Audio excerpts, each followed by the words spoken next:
এক্সেলের শিটে আমাদের বলা হয়েছে যে আমরা এখানে কয়েকটা বুয়েট কুয়েট চুয়েটের কয়েকটা নাম লিখলাম, সংক্ষিপ্ত রূপ দিলাম এখানে।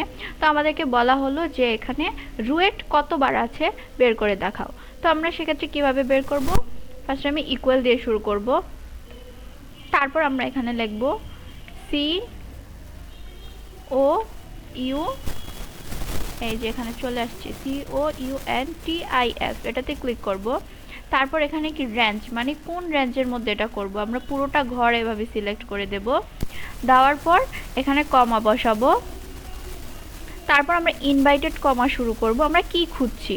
আমরা এখানে রুয়েট খুঁজছি, RUET, রুয়েট লিখবো, ইনভাইটেড কমা ক্লোজ করব, ব্র্যাকেট ক্লোজ করব, এন্টারে ক্লিক করব। এখানে আমাদের রুয়েট লেখাটা 5 বার আছে, তার জন্য এখানে 5 হয়ে গেল।